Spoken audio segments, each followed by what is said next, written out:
Arkham Asylum. Whew, one of the best places and one of the few videos I think I started my survival series on when I started to really take it seriously, in my opinion. And it's been a while since I actually, used it. I mean, the layout for it is perfect. A small island, or at least, a decent sized island, I should say here, and filled with the worst of Batman's rogues gallery. And the last time I did Arkham Asylum was for the Deathclaw. Our good boy over here, Sonny. And it has been a while since I given him a video, and I mean he's actually had what? 3? 4 maybe. I think he had like 3 or 4. I know he did the Resident Evil Mansion and Dead Island 2 as well. And then he has his own What If series. By the way, that is still going. I just kind of wanted to take a break from it at all and just go ahead and focus on the other ones that really needed my attention. Not saying it wasn't important or anything, but I just kind of wanted to break from it. And well, believe it or not, we're going to say that he's hiring some new attendants for the asylum, some new Wardens, if you will. And so we'll be putting Alcena Dimitrescu, Cassie Cage, Mystique, Chameleios, I already know how this is about to go, and Bjorn to see if they actually have what it takes to keep the asylum contained. And the rules are pretty simple. They have to go through the entirety of the game and be able to contain or at least eradicate the inmates in their own way. So without further ado, let us begin. Starting off with the Elder Dragon itself, Chameleios.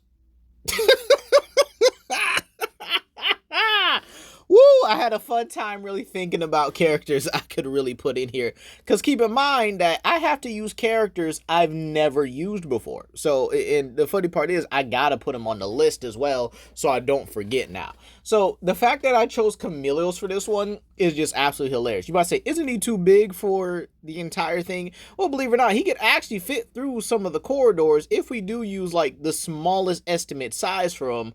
But, again, let's just say he can just fit through the corridors and stuff like that, considering most of them are wide enough to fit trucks and stuff, right?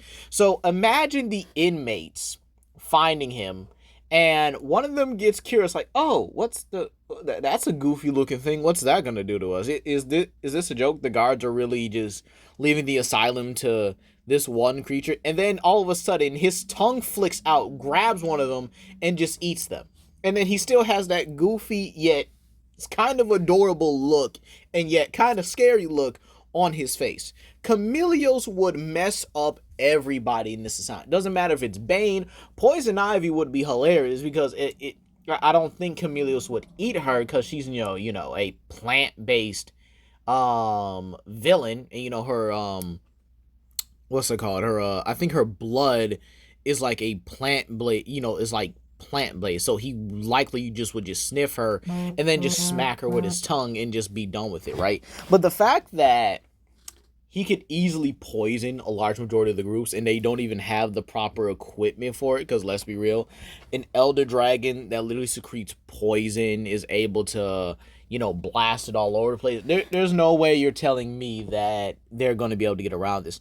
The only one I could likely say could possibly make it out of this are Joker and Harley if they are smart enough. See, the funny part about this is they'll likely just run off from the island and then still get caught by Chameleios. Because imagine them making to the boat and the boat takes off and then he just like grabs it with his tongue and just like pulls it back casually. Because again, this is an Elder Dragon. A creature that literally goes from multi-continental to even at a baseline, you can even get these guys to like planetary with a little bit of highballing. But again, considering he is around the more basic levels, or he's a lower tier Elder Dragon is what I'm trying to say here. And again, there are certain tiers to Elder Dragons. I guess I will likely make a video about that in the near future when it comes to Elder Dragons and the Elder Dragons rankings and stuff like that. Ooh, that'd be a nice first ranking video, don't you guys think? But yeah, at the end of the day, there's no way anyone's beating Chameleios. Bullets ain't working. Bane and Killer Croc ain't doing nothing. So I got him out first simply because he was the toughest on this here. But now, on to the next one. Next off, we got Cassie Cage. Don't y'all dare. Don't y'all dare complain. I don't want to hear nothing about the images in the comment section. Y'all understand me? Y'all know what I am. Y'all know who I am. But let's talk about it. Cassie Cage can easily get from city level, yes, Mortal Kombat characters do reach that high, all the way to planetary. And likely universal as well. Listen, I'm telling y'all, Mortal Kombat characters are absolutely broken. And I'm realizing that maybe I should have been talking about them as well. Dear God, I gotta get some work done. But I will be giving them videos for the superhero section. So yeah, just be ready for that. But keep in mind, Cassie is literally fighting characters that can easily take, nuclear blasts and stuff like that, or at least are able to, withstand nukes. She's able to kill, I guess you could say fight against beings that are able to kill the average Shokan, which, are capable of withstanding nukes. Yeah, I know, it's absolutely ridiculous. Like, the fodder Shokan can withstand a nuke. I'm just saying. Cassie comes with guns. She has pistols. She has a baton.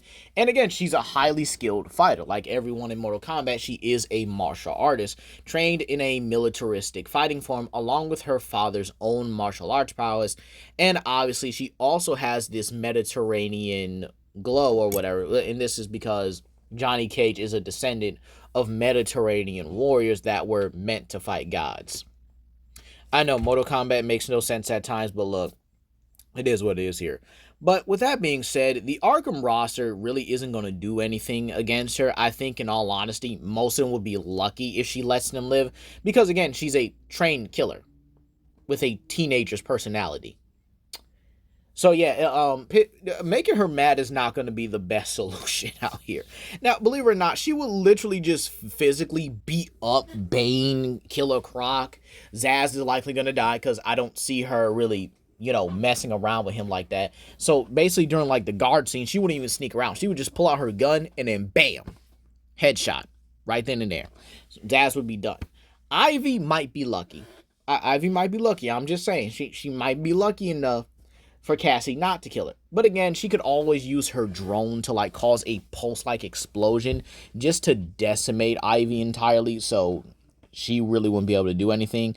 But however, the trouble does start with Scarecrow. No matter how strong or how tough you are, it's still a fear gas at the end of the day. That's still a gas-like attack. There's not many people that can counter it. Even with her, godlike powers or her, energy-based abilities, she's really not going to be able to shield herself from that. And believe it or not, it's very possible she might see something where, Shinnok or Devora have killed her dad. And then this can inadvertently piss her off and wind up getting Scarecrow beaten into a bloody pulp, in all honesty. And keep in mind, with Mortal Kombat characters, when it comes to like speed as well, she could easily speed blitz Scarecrow and then just like crush him. Like, I'm not even kidding. Mortal Kombat characters get to like FTL. Yeah, they can actually get to that as well, as they would definitely scale to beings like Cetrion, who's able to manipulate light-based attacks, and Asher as well, who's also manipulating, light itself in order to attack their opponent. So you can easily get them to relativistic to FTL pretty easily. And then there's Titan Joker. Y'all know that man's gonna get his nuts busted. Listen, she's gonna x-ray that man, okay? There's no way. Titan Joker whole nails would break across Cassie Cage's body armor. Okay, that's how tough and durable she is. I mean, this girl is literally taking attacks from a corrupted Shinnok, what's it called? Kodo Khan, corrupted versions of her friends and stuff like that. Even being able to fight against the likes of Liu Kang and Kung Lao and stuff like that when they're on, their Revenant era. So, in all honesty, yeah, she clears this with absolute ease. People are getting, cup checked and stuff like that. And again, she might hold back just to make this more entertaining. But let's move on. Now we have Alcena Dimitrescu, the vampire Dami Mommy with 600 pounds of that dump truck. Yeah, crush me. No, we got to talk about the Asylum. Yeah, that's what we're here to talk about, aren't we? So, with that being said here, Alcena Dimitrescu, you can easily get her to building level quite casually. Yeah, even in her base form, believe it or not, as she would definitely scale to even the baseline of Resident Evil characters like Leon, Ada, and Ethan, which, believe it or not, do get to building level because of the monsters that they fought, and the fact that, obviously, these, characters are tougher than the last ones, right? And I find it interesting how in Resident Evil Village we spend an awful a lot of time in Alcena's castle. They knew what they were doing. They knew exactly what they were doing. But with that being said here, Alcena Dimitrescu actually does come from, or come with, excuse me, a plethora of abilities. For starters, she's a vampire. So already that gives her a supernatural strength, being able to throw her desk across the room. She's casually able to use her claws to slice through steel bar. Actually is able to overpower Ethan Winters quite casually. But then there's her dragon form. Oh god, that is going to be hilarious. And then the fact that she can also, like, you know, secrete bugs or spit these like very hostile bugs at you in her dragon form. And keep in mind, she's able to withstand a plethora amount of damage, being able to break through her castle walls and stuff like that, and being still able to go into sunlight, meaning she is not the average vampire. Now, how do I think the Arkham inmates would fare with her as the warden, right? Well, believe it or not, she's quite beautiful. Believe it or not, excuse me. She's quite beautiful. And I do think she can use that to her advantage. Because one thing we do know about these inmates is that they are down bad. Like, extremely down bad. Like, this is why I don't put average characters in something like Arkham City or Arkham, you know, like in Gotham City in general. These guys they would go to Diddy parties. Like, I'm not even kidding. The way some of these guys be acting, yeah, I would never put total drama characters in like Arkham City and say they had to survive that. No, because the moment the girls run into inmates, it's not gonna go well for like any girls in Arkham City. This is why the only ones you really see are Harley, but again, Harley can at least handle herself, you know. Then you have Catwoman, and Catwoman keeps herself at a distance until she gets caught, and we don't know what would happen to her. Well, I mean, I guess we can kind of incentivize what would happen to her, considering how some of the inmates were talking about her as well. And then there's Poison Ivy. I mean, she's a superpower individual, so she should be fine here. And it's also implied that some of the doctors, some of the female doctors, also were assaulted before death. So yeah, it ain't looking good in general. But with Alcena, that's actually a big advantage. She could use that to likely lure some of the inmates in, and it's very possible some of the inmates may jump her just for that as well, and then she could easily slice through them. And then you have her dragon form as well, which would just go ahead and consume them. Also, her bugs as well can just overall, you know, benefit her in general, using them to attack the inmates, even in her human form, right, or her reserved vampire form, right. She should be able to use them and be able to kind of just scatter them throughout the asylum, and they would just tear some of these inmates to pieces, probably just eating them as well entirely. So believe it or not, Alcena actually has a very big advantage because she can use her beauty to trap some of the basic inmates, and she's strong enough to physically overpower some of the other inmates as well, and possibly is going to eat them. It is what it is here at the end of the day. She's still a vampire. But with that being said, yeah. Let's move on to the next one. Next up, we got Mystique. Now, Mystique is actually one of the few characters that I genuinely enjoyed doing this for. Like, it fits her so perfectly. In all honesty, I think she would be the perfect warden for this here. But again, as usual, we got to cover the reasons why. Now, Mystique herself is already physically stronger than any of the inmates here, minus the likes of, I would probably say, Bane and Killer Croc. But again, that won't matter. You see, her shape-shifting abilities do give her some level of powers and some level of strength. She actually became a Wendigo at one point. It was thrashing around Wolverine and Sabretooth. So again, she's easily one of the best when it comes to these kind of scenarios. However, her shape-shifting powers give her one crucial advantage. She can easily infiltrate and even, well, play the other inmates, saying that maybe Joker wants them there, or maybe Joker has some other orders, even becoming Joker herself, or even Harley. I mean, this would actually be great. It would work out because the inmates would be all confused, all in a disarray. And keep in mind, she could easily just use herself.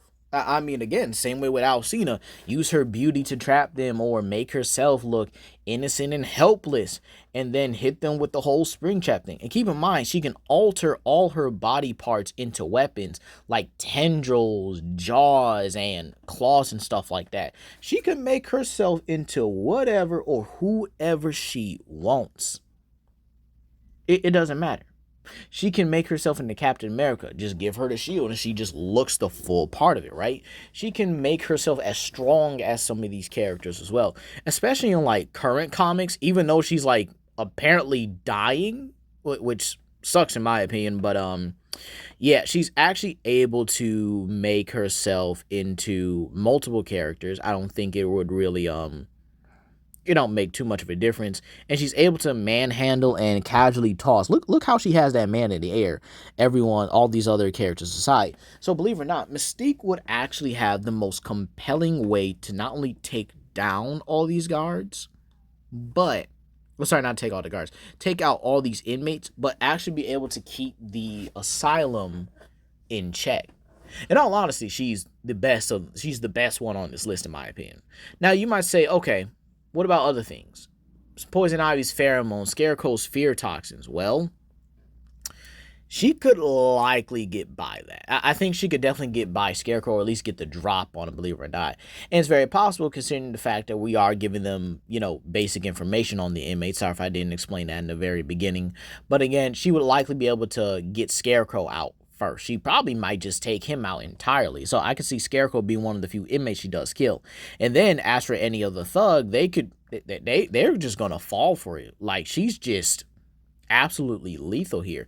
She could turn herself into like prime Megan Fox before the plastic surgery. She could turn herself into like Nicki Minaj and add extra layers of thickness to it, right? She could turn herself into Jessica Rabbit. And every inmate just gonna try to want a piece. And then, boom, she turns into Jaws with legs, teeth and claws and everything. And she just starts snapping at you, tearing your head off, tearing you apart, all because you thought you was just gonna try and get some. I'm just saying.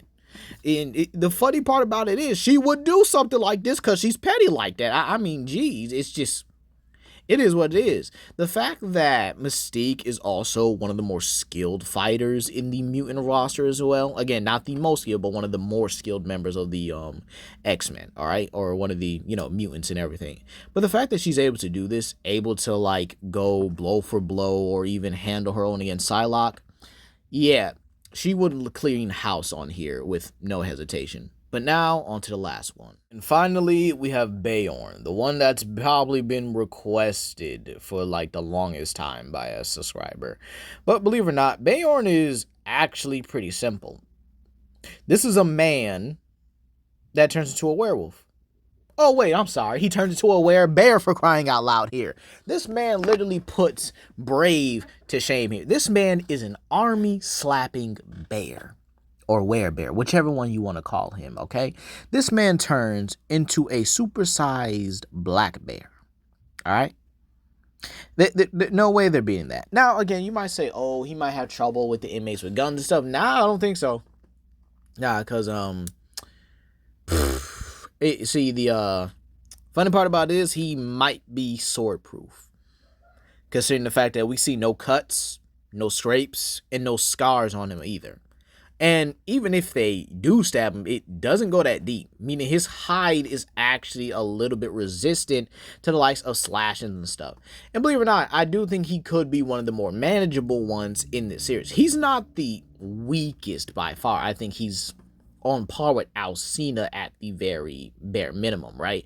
But I do think Scarecrow's fear toxin and Ivy's pheromones could likely mess him up pretty badly. Because again, we know that token characters really don't have the best mental fortitude when it comes to like traumatizing experience. Unless you're a whole creature. But again, at the end of the day, it does depend on what he is going to see.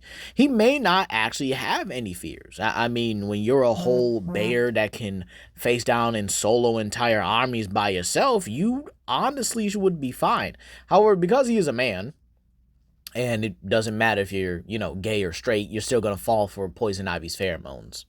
That's just That's just the way it is. So believe it or not, I do think he may possibly lose to Poison Ivy. And even in like terms of the boss fight as well, he likely could just throw his axe at her or any of the weapons he decides to use. He's able to use axe, swords, maybe knives and stuff like that. So if we gave him like a full arsenal, have him be like a whole what's it called? Attila the Hunter and stuff like that, he should be able to get the job done. I think he'll be able to take out Poison Ivy, especially give him all his weapons. But again, there's the possibility of him falling to the pheromones. Now against Killer Croc, if Croc manages to like get him into the water, I think Killer Croc would be able to win. But then again, Bayarn still has like physical superiority over Arkham Asylum Killer Croc. Arkham Knight Killer Croc would definitely win because he's a lot stronger and more durable than what he was before. But again, I do think Bayarn would be able to like edge him out here, especially. So if he avoids the water, he should be able to, you know, get Killer Croc and just straight up maul him at that point. Because again, he is a lot stronger, or at least they're, you know, Croc's not too far behind him in terms of strength. But again, Bayarn is just much more experienced and much more battle-hardened. But let's actually go to the ranking of the video, right? I think the ones that actually do the best here are both Cassie and Mystique. While I do think Chameleios likely could just get outsmarted, but he can't be trapped, but he casually dominates here, as does Bayarn, and Alcena definitely does do better than him because she is a lot smarter. So the order would go Cassie, Mystique, Lady Alcena, and then Bayarn and Chameleios due to their intelligence levels. But that's going to be all for today, you guys. Be sure to comment down below, like, subscribe, and share with friends. Hope you guys enjoyed this video, and I'll see you guys for the next one. Peace.